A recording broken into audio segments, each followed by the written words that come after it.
நாம் தமிழர் கட்சியின் தலைமை ஒருங்கிணைப்பாளர் சீமான் செய்தியாளர்களை சந்திக்கிறார். பார்க்கலாம். பாதுகாப்பு குறைபாடு ஏன்னா களத்தில் நின்னவர் அவருக்கு தான் தெரியும் என்ன குறைபாடுன்னு. அதில் தேர்தல் ஆணையம் என்ன காரணம் சொல்லுது, வழக்குக்கு என்ன காரணம் சொல்லுதுன்னு தெரியல. உங்களுக்கு ஏதாவது தெரியுதா என்ன காரணம்? 5 பிரிவின்களை வழக்குனா அதுக்கு காரணம் சொல்லியிருக்கணும்ல.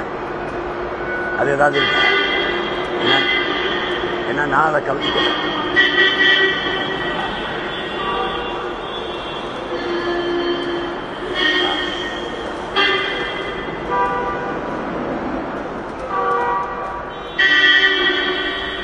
இப்போ என்ன எடுத்துக்கிட்டீங்கன்னா காவல்துறைகிட்ட பாதுகாப்பு கேட்கறது இல்லை, உங்களுக்கு விளங்குதுன்னு நினைக்கிறேன்.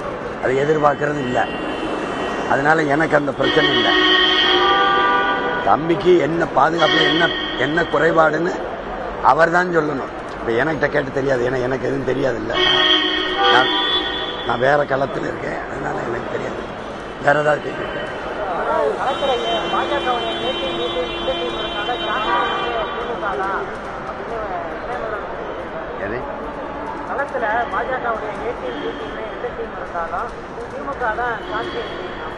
இல்லை. பாஜகவுக்கு ஏடிஎம்ஐ மெயின் டீம் திமுக தான். சும்மா பேசுமே ஒழிய அது தேர்தல் வரும்போது இப்படி கிளப்பி விடும். இஸ்லாமிய கிறிஸ்தவர் வாக்கை தக்க வைக்கிறதுக்காக போற வரவனையெல்லாம் பி டீம். 90 விழுக்காடு என் கட்சியில் இந்துக்கள் தான் சொன்னது யாரு? பாஜக 100 விழுக்காடுனா நீங்க 90 விழுக்காடு. அப்ப ஏடிஎம் யாரு தம்பி? ஏடிஎம் யாரு? முதலா பிஜேபி இந்த மண்ணில் ஆழமா வேறுண்ட விட்ட கட்சி இது.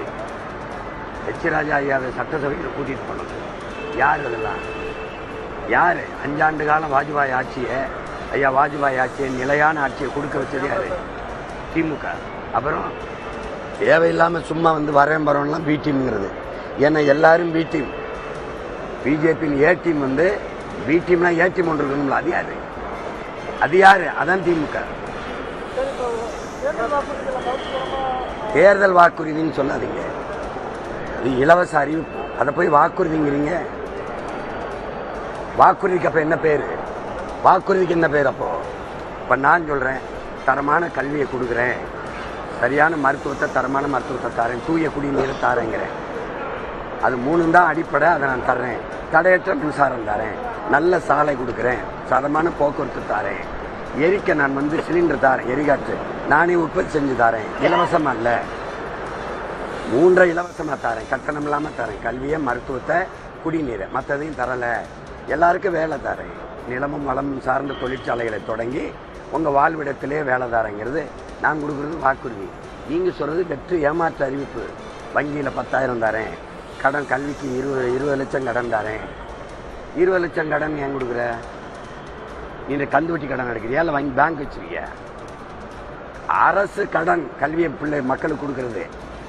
கல்வி மாணவனோட உரிமை, கொடுக்க வேண்டியது அரசின் கடமை, அரசு கொடுக்கணும்.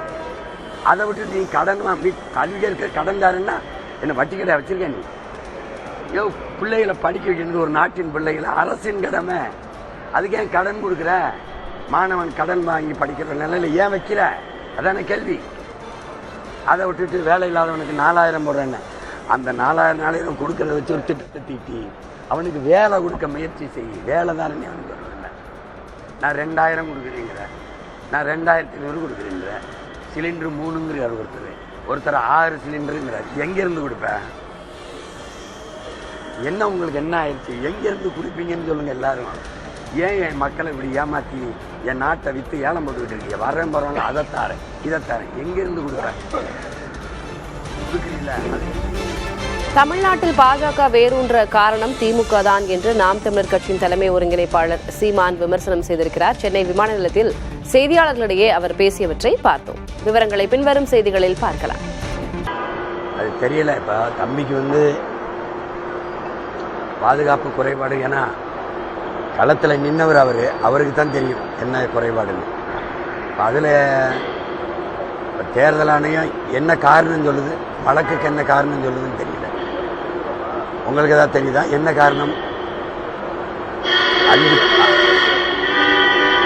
5 பிரிவின்களை வளர்க்குனா அதுக்கு காரணம் சொல்லியிருக்கணும்ல. அது ஏதாவது இருக்கு? ஏன்னா நான் அதை கவனிக்கிறேன்.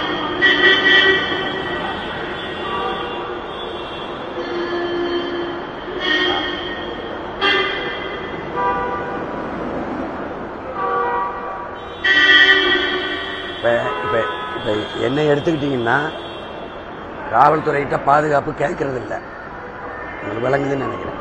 அதை எதிர்பார்க்கறது இல்லை. அதனால எனக்கு அந்த பிரச்சனை இல்லை.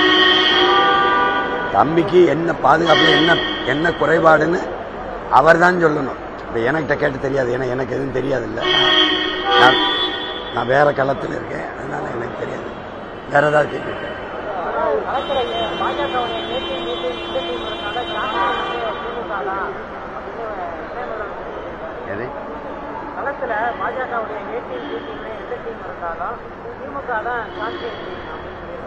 பாஜகவுக்கு ஏ டீமே மெயின் டீம் திமுக தான். சும்மா பேசுமே ஒழிய அது தேர்தல் வரும்போது இப்படி கிளப்பி விடும். இஸ்லாமிய கிறிஸ்தவர் வாக்கை தக்க வைக்கிறதுக்காக போற வரவனையெல்லாம் பி டீம். 90 விழுக்காடு என் கட்சியில் இந்துக்கள் தான் சொன்னது யாரு?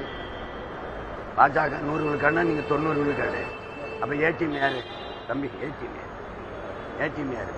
முதலா பிஜேபி இந்த மண்ணில் ஆழமா வேறுண்ட விட்ட கட்சி இது. எச் ராஜா ஐயாவை சட்டசபையில் கூட்டிட்டு போனது யாரு? அதெல்லாம் யாரு? 5 ஆண்டு காலம் வாஜ்பாய் ஆட்சியை நிலையான ஆட்சியை கொடுக்க வச்சது யாரு? திமுக. அப்புறம் தேவையில்லாம சும்மா வரேன் பரோம்லாம் பி டீம்ங்கிறது. ஏன்னா எல்லாரும் பி டீம்.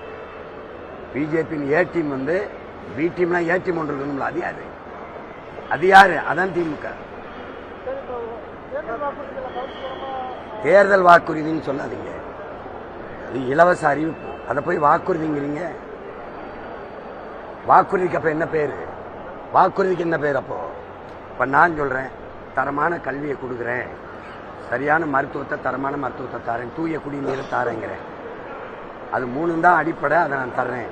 தடையற்ற மின்சாரம் தாரேன், நல்ல சாலை கொடுக்குறேன், தரமான போக்குவரத்து தாரேன், எரிக்க நான் சிலிண்டர் தாரேன், எரிகாற்று நானே உற்பத்தி செஞ்சு தாரேன், இலவசமா இல்ல 3 இலவசமா தாரேன், கட்டணம் இல்லாம தரேன், கல்வியை, மருத்துவத்தை, குடிநீரை, மற்றதையும் தரல, எல்லாருக்கும் வேலை தாரேன், நிலமும் வளமும் சார்ந்த தொழிற்சாலைகளை தொடங்கி உங்க வாழ்விடத்திலே வேலை தாரேங்கிறது நான் கொடுக்கறது வாக்குறுதி.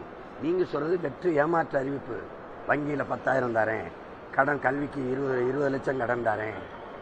20 லட்சம் கடன் ஏன் கொடுக்குற? நீங்க கந்து வட்டி கடன் எடுக்கிறியா இல்ல வங்கி பேங்க் வச்சிருக்கிய? அரசு கடன் கல்வியை பிள்ளை மக்களுக்கு கொடுக்கறது. கல்வி மானுட உரிமை, கொடுக்க வேண்டியது அரசின் கடமை, அரசு கொடுக்கணும். அதை விட்டுட்டு நீ கடன் கல்விக்கு இருக்க கடன் தாருன்னா என்ன வட்டி கடை வச்சிருக்க? நீ பிள்ளைகளை படிக்க வைக்கிறது ஒரு நாட்டின் பிள்ளைகளை, அரசின் கடமை. அதுக்கு ஏன் கடன் கொடுக்குற? மாணவன் கடன் வாங்கி படிக்கிற நிலையில ஏன் வைக்கிற? அதான கேள்வி.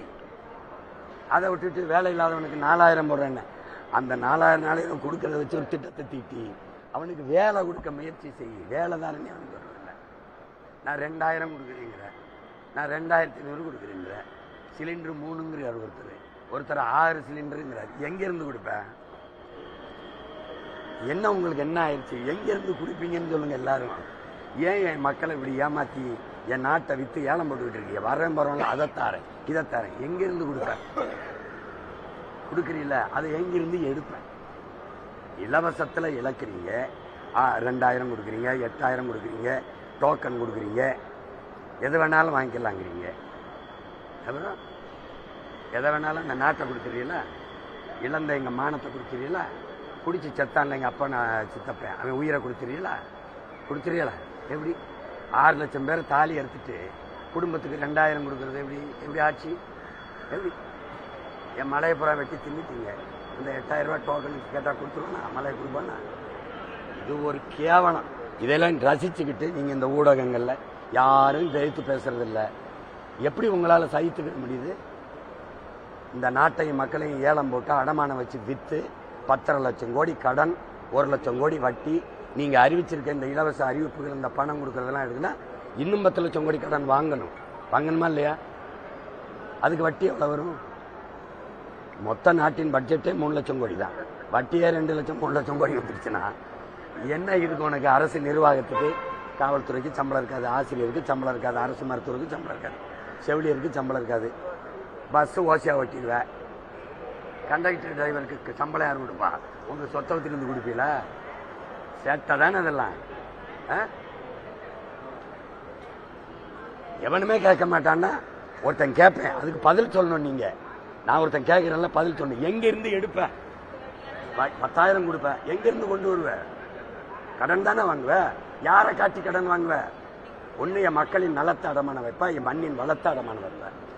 எங்கள் அப்பா வீட்டு அடமான வச்சு கடன் வாங்குற மாதிரி நீ என் நாட்டு அடமான வச்சு கடன் வாங்குவேன். எதுக்கு நீ ஒரு தலைவன்? நீ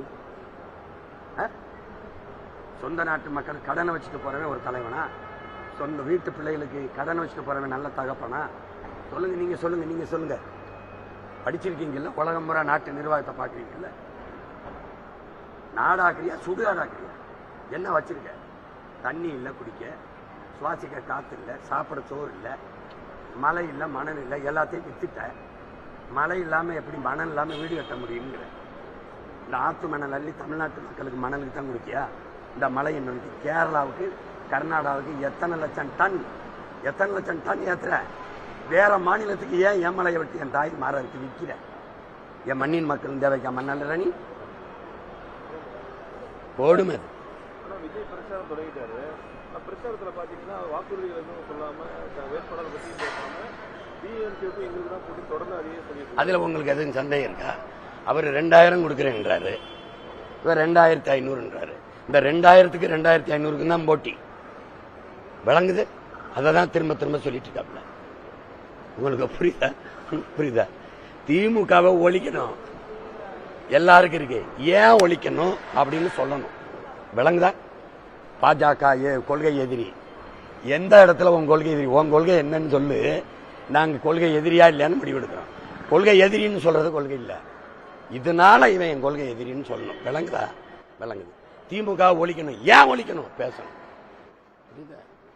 டாஸ்மார்க்கை வித்து நாட்டை மக்களை ஒரு குடிகார சமூகமா ஆக்கி குற்றம் நிறைஞ்ச சமூகமா ஆக்கிடுச்சு. 2 வயசு பிள்ளைய ஒருத்தன் வன்புணர்வு செய்து கொலை செய்யறான்னா அவன் மனநிலை சராசரியா இல்லை. மனநோயாளி மாதிரி குடி நோயாளியா ஆக்கிட்டியே. அப்படி சொன்னா கூட நீங்க வருத்தப்படுவீங்க. மது பிரியர்கள் ஆக்கிட்டியே. அவர் டாஸ்மார்க்க முடலை, இவரும் முடலை. என் தம்பியாவது வந்து நான் மூடுவேன்னு சொல்லணும்ல. அப்புறம் என்ன நீ என்ன பேசுறீங்க? மதுவை திறந்து விட்டுட்டு சாராய கடை தருத்தர வச்சுட்டு போதை உள்ள அனுப்பிச்சுட்டு ஒரு நாட்டில் சட்டம் ஒழுங்கு நேர்மை நன்னறி ஒழுக்கம் தர்மம் இதெல்லாம் பேசுறது பைத்தியக்காரத்தனம். பெண்களுக்கு பாதுகாப்பு இதெல்லாம் கேவலம். அதெல்லாம் அது பேசி பயனில்லை. அதான் திரும்ப சொல்லிட்டு இருக்காரு. அவர் 2000 தரேன்றாரு குடும்ப தலைவிக்கு, இவர் 2500 தரேன். அப்ப 2000க்கும் 2500க்கும் போட்டி. புரியுத? சரியா தானே இருக்கு. வேற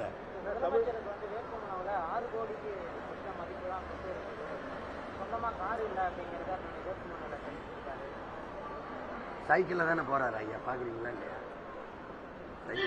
சைக்கிள் ஓட்டி பார்த்தது இல்லையா? நம்புங்க. ஒரு பெரிய தலைவர் சொல்லும் போது கார் இல்லைன்னா ஆமான்னு நம்புங்க. 6 கோடிக்கு ஒரு கோடியை கொடுத்துட்டாரு. இப்ப நடந்தா போறாரு. சிரிக்காதீங்க. எதையோ கேட்கறது கேட்டுக்கிற வேண்டியதான். இந்த நாட்டு மக்களுக்கு ஒரு சாபம் வாங்கி வந்து பிறந்த மக்கள். மார்ட்டின் லூதர் கிங் சொல்றான், உங்க கண்ணு முன்னாடி உங்க வளங்கள் எல்லாம் களவு போகுது, அதை அரசே அனுமதிக்குதுன்னா அந்த ஆட்சியாளர் நீங்க பெற்றிருக்கீங்கன்னா நீங்க சாபம் பெற்ற மக்கள் தாங்கிறான். புரியுதா? அதுதான் நாங்க சாபத்தை வாங்கிட்டோம். சத்தமா கேளுங்க.